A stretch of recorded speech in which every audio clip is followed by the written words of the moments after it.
ஓம் சக்தி. எதிர்ப்பு இருந்தால் வளர்ச்சி உண்டு. இவ்வரிகள் குறித்து இன்று சிந்திப்போம்.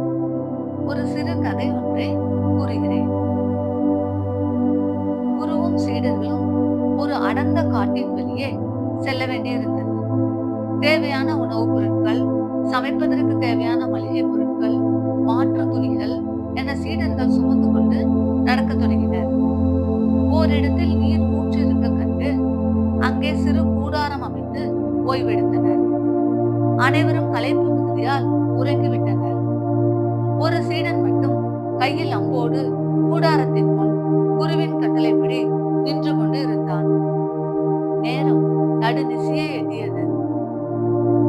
ஒரு பெண்மணி தூரத்தில் வருவதை கண்டான். மிருகத்தை எதிர்பார்த்த இடத்தில் ஒரு பெண்மணியை அவன் எதிர்பார்க்கவில்லை. அப்பெண்மணி அவனுக்கு சற்று தொலைவில் நின்று கொண்டாள். அவன் உற்று நோக்க மறைந்துவிட்ட தன் தாயார் என்பதை கண்டு கொண்டான். ஓடோடி அவள் காலடியில் வீழ்ந்தான். ஒளி பொருந்திய தேகத்தோடு அவள் நிலத்தில் கால்படாமல் நின்றிருந்தாள். அம்மா அம்மா என அவன் அழத் தொடங்கினான். அவ்வுருவம் பேசத் தொடங்கியது. மகனே, உன்னை காணவே வந்தேன். நீ இன்று நடுநிசையில் கூட குருவின் வார்த்தைகளின்படி காவல் பணியில் இருக்கிறாய் என்பதை அறிந்தேன். அவன், அம்மா, நீங்கள் வாழ்ந்த காலங்களில் உங்களோடு இருக்க தவறிவிட்டேன். என் உள்ளம் தற்பொழுது கலங்குகிறது என்றான். மகனே, இறைவன் நான் விரைவில் மறைந்து விடுவேன் என்பதால் உன்னை பொறுப்பேற்று கவனிக்க குருவை அனுப்பியுள்ளார். உன் குருதான் உனக்கு இனி எல்லாம். அவள் இவ்வாறு கூறுகையில் குரு கூடாரத்தை விட்டு வெளியே வந்தார். அப்பெண்மணி அவருக்கு வணக்கம் தெரிவித்தார். குரு புன்சிரிப்புடன், உன் மகன் ராப்பகலாக எனக்கு சேவை செய்கிறான். ஆனால் மனம் முழுவதும் உன்னிடம் இருக்கிறது. அவன் விடும் கண்ணீர் துளிகள் என் பாதத்தை தொட்டன. அறிந்து கொண்டேன். உன்னை இங்கு வரவழைத்தேன். அவனிடம் சொல், நீ அமைதியுடன் வாழ்வதே என்றார். அப்பெண்மணி தன் மகனை நோக்கினாள்.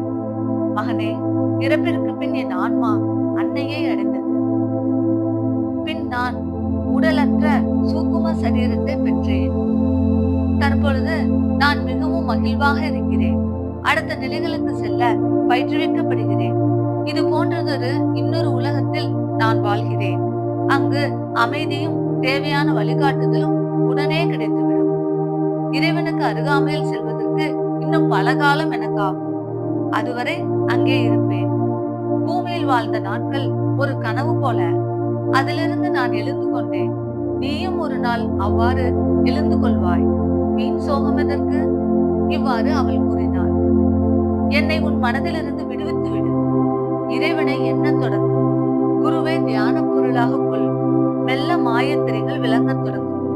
இவ்வாறு அப்பெண்மணி கூற சீடன் கூறினான். அம்மா, நான் உங்கள் வார்த்தைகளை ஏற்றுக்கொள்கிறேன். ஆசீர்வதியுங்கள் அம்மா என்றார். அப்பெண்மணி ஆசீர்வதித்து மறைந்தார். குரு புன்சிரிப்புடன் சீடனை நோக்கி, மகனே, உன் மனதில் இருந்த சோகம் மறைந்ததா? இனி எனக்கு அங்கு இடம் உண்டா? சீடன் குருவின் திருவடி பணிந்தார். நிச்சயம் குருதேவா. குருதேவர் அவன் கண்களில் வழிந்த நீரினை துடைத்தார். நாம் தற்பொழுது கவனிப்போம். குருவானவர் தன் சீடனின் மன இருளை அகற்ற அவன் தாயை வரவழைத்து அவள் மூலமாகவே உபதேசம் செய்தார். சீடன் தெளிந்தார். மனம் மிக நுட்பமான ஒரு பதிவு கருவி. மகிழ்வோ சோகமோ அதில் பதிந்துவிட்டால் அதனை தாண்டி மன ஆழத்திற்கு செல்ல இயலாது. சரி, மன ஆழத்தில் என்ன உள்ளது?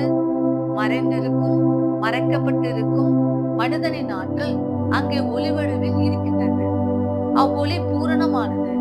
அவ்வொளியை வெளிக்கொணர மனிதன் தியானிக்க வேண்டும். அவ்வொளி நம்மை ஜெயிக்க செய்யும் சக்தியின் ஆற்றலை உடையது. அதிலிருந்து சிறு ஒளி கீற்றை வெளிப்படுத்தினால்